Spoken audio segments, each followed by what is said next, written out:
मी घर सोडून पुण्याला येईस्तोपर्यंत माझं बालपण टिपिकल मुलांसारखंच होतं. फक्त कुठेतरी एक वेगळं पण होतं, की जेव्हा डान्स फॉर्म असायचे किंवा म्हणजे जेव्हा नवरात्रीत वगैरे शो असायचे, त्यावेळेस डान्स करताना मी कुठेतरी मुलींचा डान्स फॉर्म निवडायचे. जसं की लावणी निवडायचे किंवा मुलीचं कॅरेक्टर असलेलं डान्स मी निवडायचे. त्याच्यामुळे माझं बालपण असं थोडंसं तळ्यात-मळ्यातच गेलं. खूप मोठी जर्नी होती आणि ट्रान्स झाले म्हणण्यापेक्षा मी ट्रान्सच होते. फक्त कुठेतरी उमगत गेलं आणि जेव्हा घरच्यांना सांगायला सुरुवात केली, त्यावेळेस पहिल्यांदा आपल्याला माहिती आहे गावाकडे सगळ्या गोष्टीला नकार असतो. ट्रान्स ही कन्सेप्ट त्यांना माहिती नसते. तर मी ते सांगत गेले. मग सेम बाकीच्यांसारखा मलाही विरोध होता. पण जेव्हा मी सांगितलं माझ्या मम्मीला, तेव्हा तिने हो, हो, होल्ड करत कुठेतरी सायकॅट्रिस्टला दाखव, कुठेतरी भक्ताकडे ने, कुठेतरी बाबाकडे ने, जादूटोणा कर, औषध खायला घाल. जसं टिपिकल सगळ्यांसोबत होतं तशा गोष्टी माझ्यासोबत झाल्या होत्या. नंतर जाऊन मी तो इनिशिएटिव्ह घेतला, की नाही आता ठीक आहे.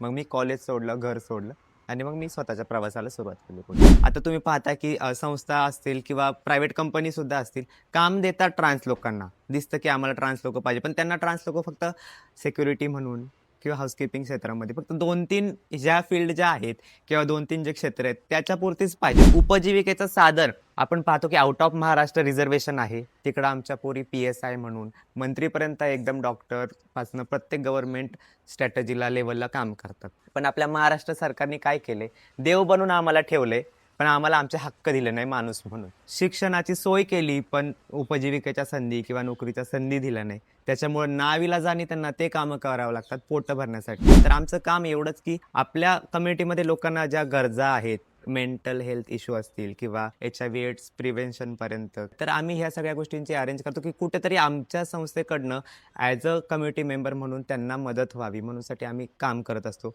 आणि आम्ही स्टील टुडे व्हॉलंटिअरली काम करतोय.